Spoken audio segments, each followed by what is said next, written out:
Sakit kay hunaon ba? Nga daghan kay mga tao nga ilang nailad tungod ani nga pagtulunan. Di ba?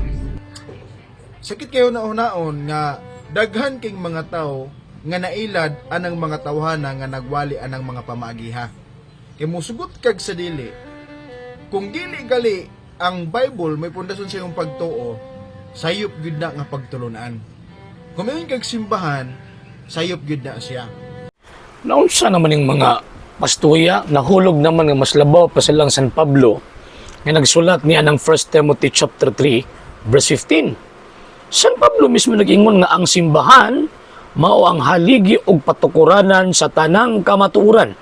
Nya supako ninyo na. Siguro ba mag-ingon nga kinahanglan mabasa gid sa Biblia, kinahanglan tuuhan nato kung unsay nakasulat sa balang kasulatan niya pagkahuman himuon ninyong sayop sa San Pablo. Dili man ang Katoliko nagtudlo ang simbahan ng haligi og patukuran sa kamatuoran. San Pablo man mo nagitudlo sa simbahan Katolika. Kaduha nga tawag ining punto, wala man kay mabasa sa balang kasulatan nga nisulti ang mga apostol nga ang Biblia ang haliging patukuran sa tanang kamatuoran. Di ka makabasa na. Kaya kanang gingon nga Bible alone, dili man ang pagturunan sa mga apostol. Inimbento man ng Luther nga mo na inyong gisunod-sunod karon. Ang pagturunan sa Santa Iglesia Katolika Apostolika Romana, pinaka number 1, kana nakasulat sa balang kasulatan kanang sulti San Pablo bitaw nga, huptin ninyo ang mga tradisyon nga among gitudlo kaninyo pinaagi sa pulong ug sa sulat. So kami mga Katoliko, pinaka number 1, tuuhan gyud namon ang gitawag og tradisyon kay diha man nagpadayag ang Ginoong Dios.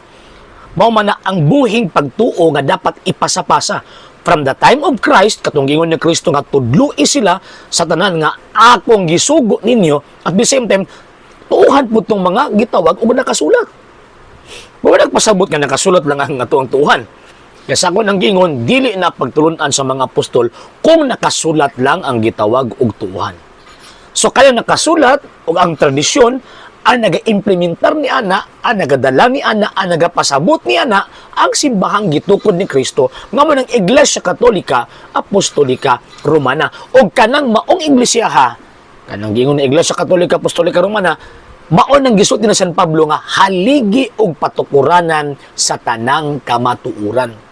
And remember mga sir ug mga ma'am, kanang gisulti ni San Pablo kamatuoran biya na. Oh, di ba ang ingon ninyo ang Biblia pulong sa Dios? Nya kanang gisulti ni San Pablo 1 Timothy chapter 3 verse 15, pulong na sa Dios. Nya pagkaman karon inyo ang supakon, inyo ang gitawag og surambawon. Surambawon ninyo kay di mamukangay. Surambawon ninyo kay dili man mulusot ng inyong pagtulunan nga inimbentog kano, inimbentog German. So again mga sir ug mga ma'am, klaro ang pagtulunan ang gisulti sa balang kasulatan. Ang simbahan mao ang haligi og patukuranan sa tanang kamatuoran. Di ka makakita og di ka makabasa dinha nga niingon ang balang kasulatan nga ang Biblia ang haligi og patukuranan sa tanang kamatuoran. Di gyud ka makabasa na kay bisan sa panahon sa mga apostol wala sila gibit-bit nga gitawag og Biblia.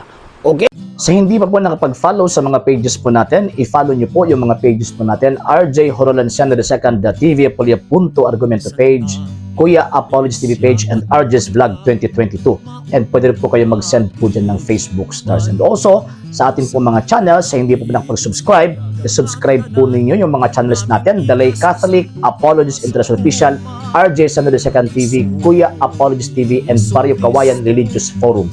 And pwede rin po kayo mag-send po dyan ng super sticker, super chats, and super thanks. And maraming salamat po sa mga kapatid at mga Katoliko na ulis pong tumutulong sa programa po natin. Maraming salamat po. Nang dahil po sa tulong at suporta po ninyo, ang programa pong ito, until now, andito pa rin po sa social media. And until now din po, nangangailangan pa rin po tayo sa tulong at suporta po ninyo dahil wala po kanyang magagawa rito mga sir, mga ma'am, kung wala po yung tulong at suporta po ninyo. Sa gusto pong tumulong, sa gusto pong sumuporta, pwede po ninyong ipadala ang tulong at suporta po ninyo sa pamamagitan po ng ating mga account numbers dyan po sa ating pong screen. And pwede nyo po kaming i-message sa ating pong page kung via remittance po yung papadala po ninyo. Maraming salamat po in advance.